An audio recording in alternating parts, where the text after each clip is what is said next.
Hello guys, how are you? Hope everyone fine. I'm also fine. So let's start today's class. That is behavioral approach to the organization by different scholars.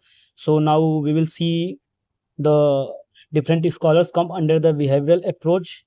So let's start the today's topic, that is behavioral approach. So our today's topic is behavioral approach.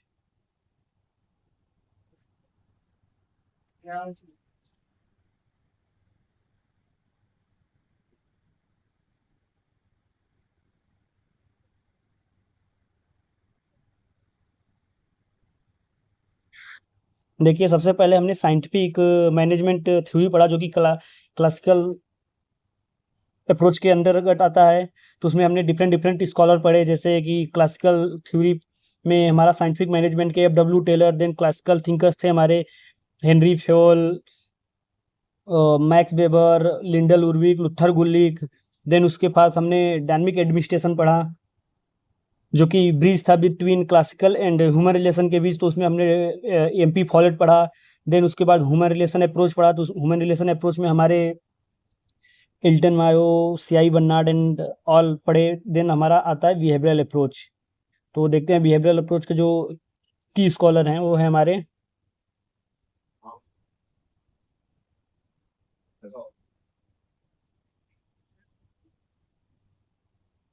Simon एडग्रीस,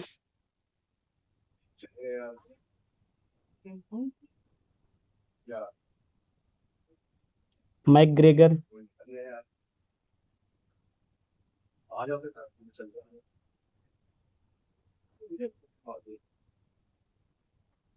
Likert और बहुत सारे। But हमारा जो यहाँ पे की scholars है जिनके बारे में हम डिफाइन करेंगे आपके यूजीसी नेट एग्जाम के सिलेबस के अकॉर्डिंग, तो इतने सारे हैं, हम एक एक करके सभी देखेंगे।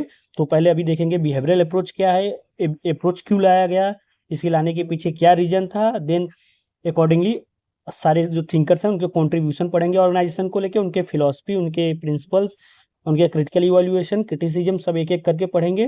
तो देखिए, अभी जो इस लेक्चर में हम पढ़ेंगे एर्ग्रीस, मैकग्रेगर एंड लिकर्ट, और जो हमारे साइमन का पढ़ेंगे उसके लिए अलग से एक टॉपिक लाएंगे, क्योंकि इसमें थोड़ा ब्रॉड में और तुम्हारे मतलब थोड़ा डीप में है एग्जाम पॉइंट ऑफ व्यू से। सो अभी हमारा जो ये लेक्चर रहेगा उसमें हम 3 स्कॉलर कवर करेंगे, Argyris, McGregor and Likert, followed by what is the behavioural approach. So what is the need behind behavioral approach? So we have studies about human relation approach. So it is the improvised and systematic studies of the human relation approach, so that it is also called new human relation approach. देखिए, हमने human relation approach में जो पढ़ा वो इसी का improvise मतलब थोड़ा सा इम्प्रूव वर्जन है। और इसमें क्या है, थोड़ा सा जो चीज़ों को हमने सिस्टमेटिक और साइंटिफिकली स्टडीज किया। और इसमें जो हमारी एम्प्लॉय है, इंडिविजुअल के जो बिहेवियर है, उनमें ऑर्गेनाइजेशनल सेटिंग में क्या इंडिविजुअल का बिहेवियर है, उसको हमने यहाँ पे क्या किया, सेंट्रल थीम रखा। तो इसको हम इसलिए behavioural approach to the organisation पढ़ते हैं। So what is the behavioural approach, basic theme behind behavioural approach. So let's see what is the basic theme. It is a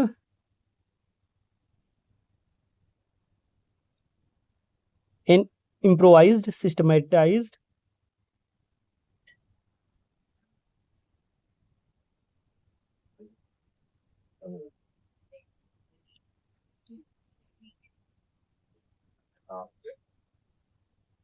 and more sophisticated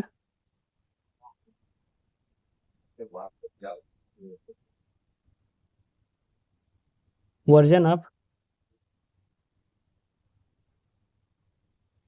human relation approach to the organization.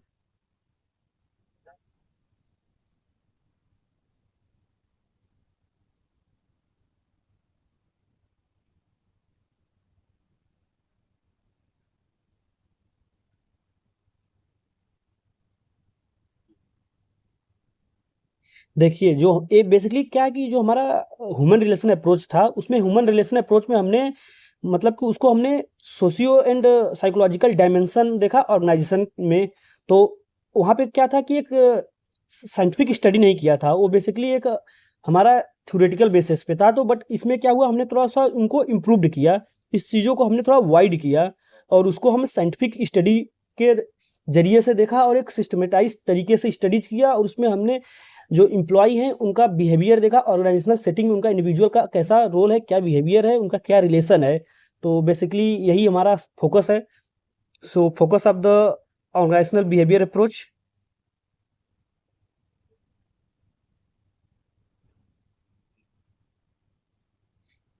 It aims at scientific study of organizational behavior.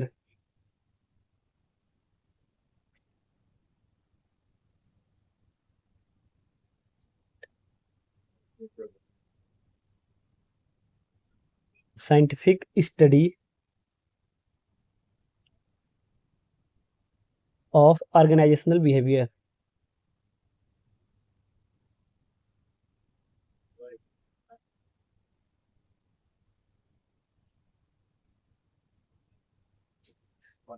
And what is the organizational behavior? Point to be noted. So, important point to understand what is the organizational behavior.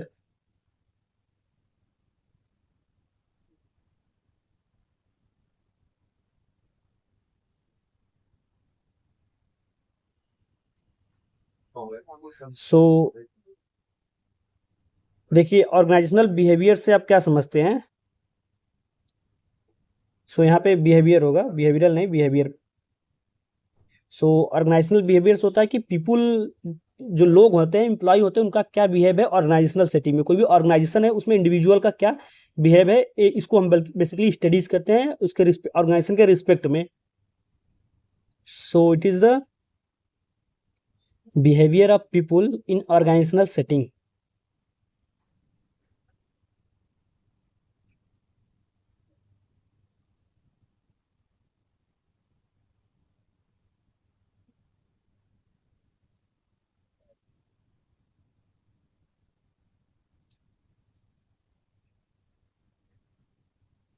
Basically यही हमारा क्या है, focus है। जो behavioural approach का जो हमारी scholar है उनका यही फोकस था कि किसी भी ऑर्गेनाइजेशन में इंडिविजुअल का क्या मतलब बिहेव है और ऑर्गेनाइजेशन उसके प्रति क्या क्या मतलब अपना कंट्रीब्यूशन है दोनों का एक दूसरे से इंटरफेयर में।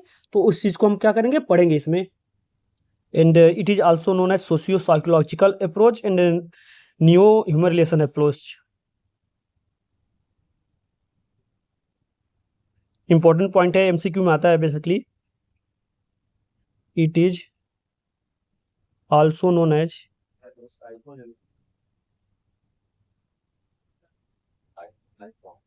Socio psychological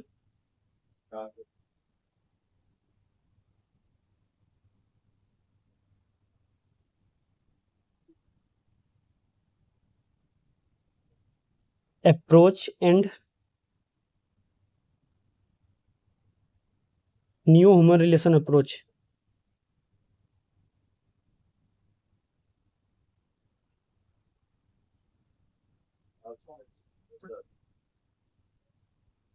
new human relation approach इसलिए बोलते हैं क्योंकि ये जो ह्यूमन रिलेशन अप्रोच का क्या है, इम्प्रूव वर्जन है। और हम ये सोशियो साइकोलॉजिकल क्या करते हैं, क्यों इसलिए बोलते हैं क्योंकि इसमें जो हमारा इंडिविजुअल का जो एम्प्लॉय का स्टडीज किया गया है सोशियो एंड साइकोलॉजिकल डायमेंशन से अप्लाई किया गया है। मतलब कि उनका जो इंटरपर्सनल रिलेशन कैसा होगा, ऑर्गेनाइजेशनल कल्चर कैसा होगा, उनका एटीट्यूड, बिहेवियर, इंटरेस्ट, मोटिवेशन, सब कुछ इसमें स्टडीज किया गया है with respect to organisational setting. That's why it is का सोशियो साइकोलॉजिकल अप्रोच और new human relation approach. In short अगर आप लोग को पूछे ब्रीफ में कि what is the behavioural approach,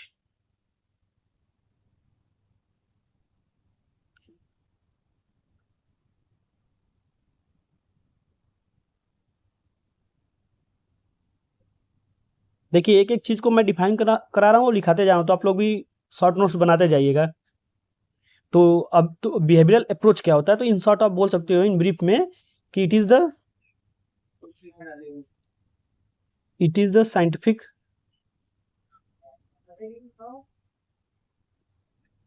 it is the scientific study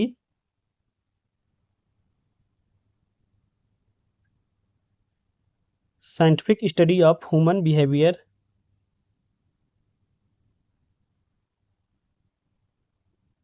in the organization.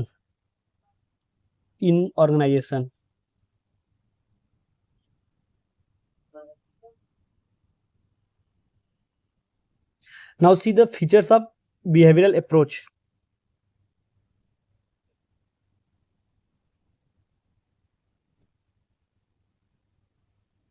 सो देखते एक एक करके इसके फीचर्स देखते हैं क्या क्या होता है. So first one is, it is a descriptive and analytical rather than prescriptive.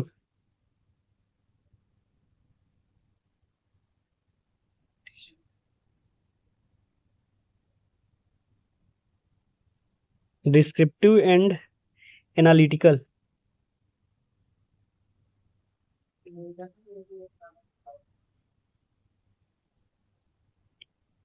rather than prescriptive.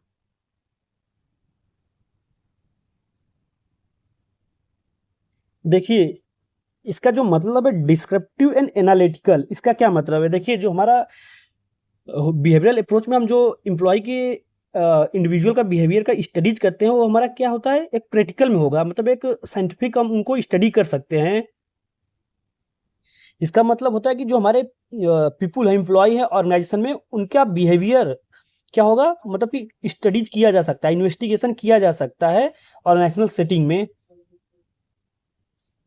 So I have write all the features of behavioral approach. So first one is it is a descriptive and analytical rather than prescriptive. I have explained. And second features is it emphasizes the informal relations and communication pattern. Means that it focuses on the informal relation among the employee working in the organization and their informal communication among them. Means that जो हमारा behavioral approach होगा वो focus करेगा जो informal relation होगा और उनके बीच जो communication होगा ऑर्गेनाइजेशन में एम्प्लॉय के बीच, इसके ऊपर क्या किया इसने, फोकस किया. तो अगर हम इनफॉर्मल रिलेशन और कम्युनिकेशन के ऊपर फोकस करेंगे तो इंडिविजुअल का जो बिहेवियर होगा ऑर्गेनाइजेशन में उसको हम क्या करेंगे, सिस्टमेटिक स्टडी कर पाएंगे. That's why it is focus on informal relations and communication pattern. And third one is it play more attention to the dynamics of organisational behaviour. So देखिए जो डायनेमिक्स ऑफ ऑर्गेनाइजेशनल बिहेवियर क्या होता है, जैसे dynamics हमारे हो गए sociological factor हो गया, साइकोलॉजिकल फैक्टर हो गया, फिजियोलॉजिकल फैक्टर्स हो गया, ये सब डायमेंशन है हमारा ऑर्गेनाइजेशन के डायनेमिक्स डायमेंशन है. तो जैसे एग्जांपल है motivation, leadership, decision making, power, authority etcetera, ये सब क्या है हमारे डायनेमिक्स है आप ऑर्गेनाइजेशनल बिहेवियर के. तो इस पे क्या होगा, ये ज़्यादा फोकस करेगा. अगर इस चीज़ पे हमारा जो बिहेवियरल अप्रोच फोकस कर रहा है तो इससे हमारा क्या होगा, एक रियल में जो इंपीरिकल स्टडीज किया जा सकता है एम्प्लॉय का ऑर्गेनाइजेशनल में, हम उनका मोटिवेशन देख सकते हैं कि वो कैसे मोटिवेट होंगे, उनमें लीडरशिप क्वालिटी कैसे है, उनके decision making power and power authority कैसा है. इस सब चीज़ों को हम क्या करेंगे, एक इंपीरिकली क्या करेंगे, स्टडीज करेंगे और क्या करेंगे, थ्योरी को जनरलाइज कर पाएंगे. अगर हम क्या होगा कि अगर जो कि रियल बेसिस पे, एक प्रैक्टिकल बेसिस पे उनके बिहेवियर को स्टडीज नहीं करेंगे ऑर्गेनाइजेशन में, तो थ्योरी को हम जनरलाइज नहीं कर सकते. तो हमारा फिर वो क्या होगा, इंपीरिकल नहीं होगा. तो इस चीज़ यही इसमें जो बिहेवियरल अप्रोच है इसीलिए क्या होता है, साइंटिफिक स्टडीज करता है. इसलिए उसको हम बोले गए हैं कि scientific studies of human behaviour in organisation. That's why its focus on the dynamics of organisational behaviouralism. So fourth one is it is empirical in methodology. देखिए अभी वही पॉइंट है कि क्या है, इंपीरिकल है मेथोडोलॉजी में, क्योंकि ये साइंटिफिक स्टडीज करता है. पहले क्या होगा, इंपीरिकल इसलिए बोला गया कि ए theory plus application, theory plus application का क्या करेगा, स्टडीज करेगा, फिर उसके बाद जाके जो अपना एक थ्योरी होगा उसको जनरलाइज करेगा, यूनिवर्सल लॉ बनाएगा, अदरवाइज ये नहीं बनाएगा. And last one is it is interdisciplinary in natures. Interdisciplinary in nature means that it draw its data, value, facts from different perspective like sociology, psychology, anthropology, etc. Means इसको interdisciplinary इसलिए बोला गया कि जो अपना ये क्या होगा, कंसेप्ट ड्रा करेगा, जो डेटा करेगा, टेक्निक्स लेगा, जो अपने सारे जो इसने वैल्यू लेगा वो डिफरेंट सब्जेक्ट से लेगा, जैसे पर्सपेक्टिव से लेगा, sociology, psychology, anthropology and so on. That's why it is called interdisciplinary in nature. And now see, David Easton has mention the following 8 basic premise of the behaviouralism. देखिए, अब जो David stun है हमारे basically scholar हैं, तो इसने मतलब कि जो बिहेवियरलिज्म मतलब कि बिहेवियरल अप्रोच के लिए कुछ इन्होंने क्या क्या बेसिक प्रीमाइसेस दिए कि उसको हम कैसे स्टडीज करेंगे, बेसिकली एक टेक्निक्स बताएं, उसको देखते हैं। तो यहाँ पे उन्होंने 8 प्रीमाइस बताए हैं, बेसिक 8 प्रीमाइस, तो एक एक करके देखते हैं। So first one is regularities, verification, techniques, quantification, values, systematizations, pure science, integration. Basically, these are 8 basic premise given by the Davidson for the behavioralism. So, let's go through one by one. देखिए, regularity से क्या बताया गया है कि जो हमारा human behaviour में हम देखिए, इसमें बोला गया कि जो ह्यूमन बिहेवियर होगा उनमें यूनिफॉर्मिटीज क्या करो, डिस्कवर करो, कि उनके जो बिहेवियर में कुछ यूनिफॉर्मिटीज ड्रॉ करो, फाइंड करो, ताकि जो हम थ्योरी को जनरलाइज कर सके, यूनिवर्सली हम उसको क्या करें, अप्लाई कर सके। तो इसीलिए बोला गया कि रेगुलरिटीज होना चाहिए। Second one is a verification.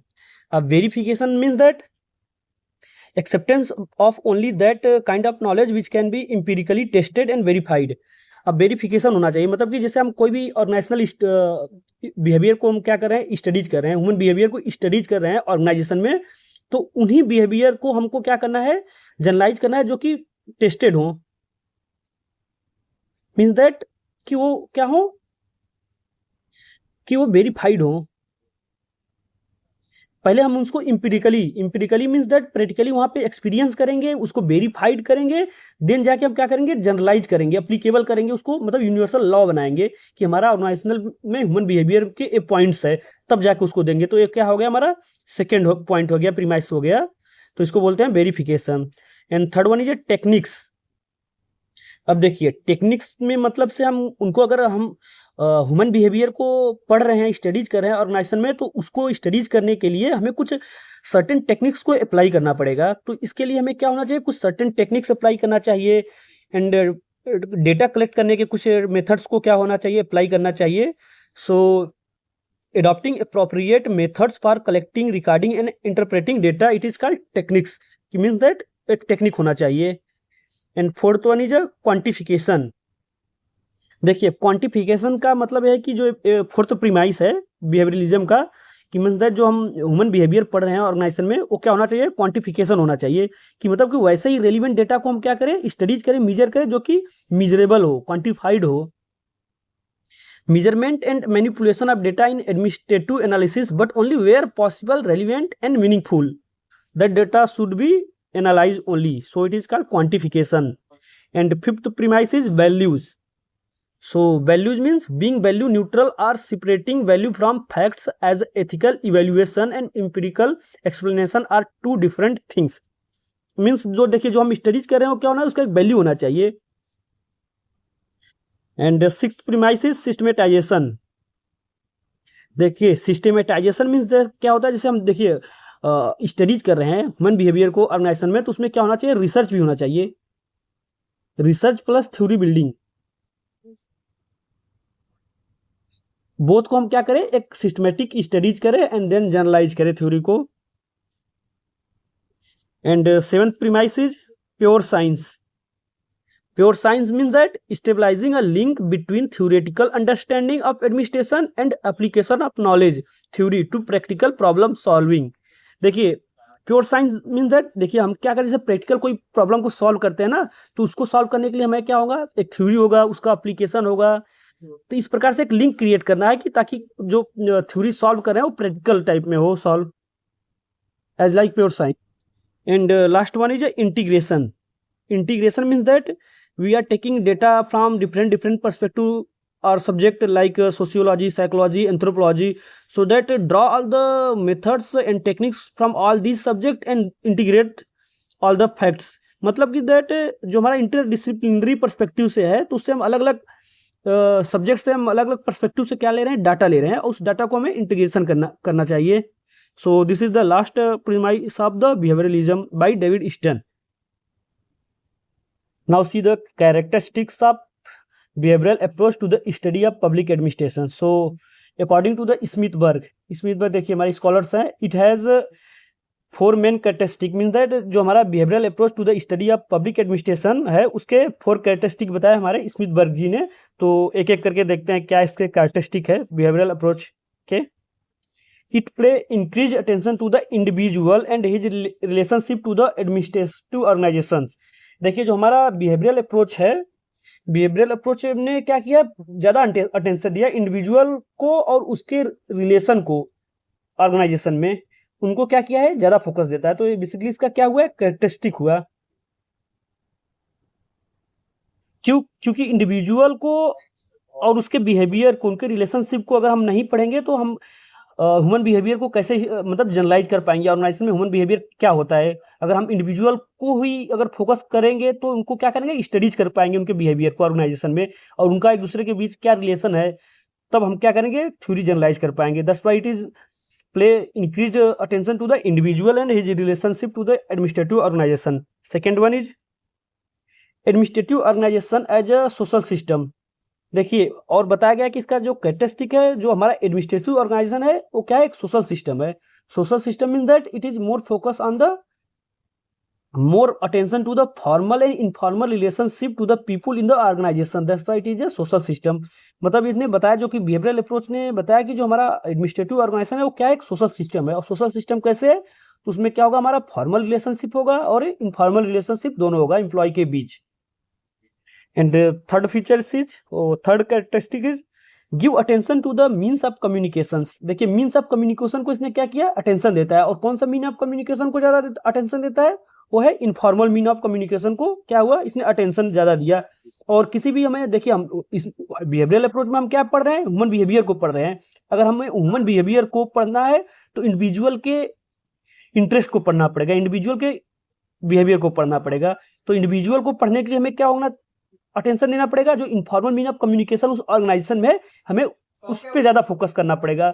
तो इसीलिए क्या बोला गया है कि ये जो हमारा है मीन्स ऑफ कम्युनिकेशन को ज्यादा फोकस करता है, उसमें भी जो इनफॉर्मल मीन ऑफ कम्युनिकेशन है उस पर ज्यादा फोकस करता है। And last one is it replaces the theory of sovereignty with that of legitimacy. देखिए थ्योरी ऑफ सवर्जिनिटी को इसने क्या किया, रिप्लेस कर दिया किससे, लेजिटिमेसी से। और देखिए जो हमारा ट्रेडिशनल थ्योरी था वो किस पे मतलब कि जोर देता था, फोकस करता था, हियरकी पे, यूनिटी ऑफ कमांड पे, यूनिटी ऑफ डायरेक्शन पे, इस सब पे फोकस करता था। बट हमारा जो बिहेवियरल अप्रोच क्या है, लेजिटिमेसी पे फोकस किया। लेजिटिमेसी मीन्स दैट इसमें क्या होगा, हमारा एक लीडरशिप, एक मोटिवेशन पे क्या होगा, स्टडीज किया जाएगा, फोकस किया जाएगा, जो हमारा बिहेवियरल अप्रोच है। That's why it is focusing on legitimacy. देखिए अब हमारा जो behavioural approach to the study of public administration complete हुआ। अब इसके बाद हम एक एक करके जो इसमें कंट्रीब्यूशन रहा बिहेवियरल अप्रोच में, हमारे जो थिंकर्स हैं, की थिंकर्स, उनको पढ़ेंगे। सो आज के लिए हम पहले इस वीडियो में इतना ही देखते हैं, फिर उसके बाद नेक्स्ट वीडियो में जो कल हम वीडियो लेके आएंगे, हमारा क्लासेस रहेगा, वो हमारे जो डिफरेंट स्कॉलर होंगे उनके पर्सपेक्टिव, उनके कॉन्ट्रीब्यूशन को पढ़ेंगे। तो आज के लिए हम इतना ही करते हैं, बाकी नेक्स्ट वीडियो में और उनके जो डिफरेंट स्कॉलर हैं उनके कॉन्ट्रीब्यूशन को पढ़ेंगे। तो आज के लिए थैंक यू, वही मतलब कैसे हैव अ नाइस डे।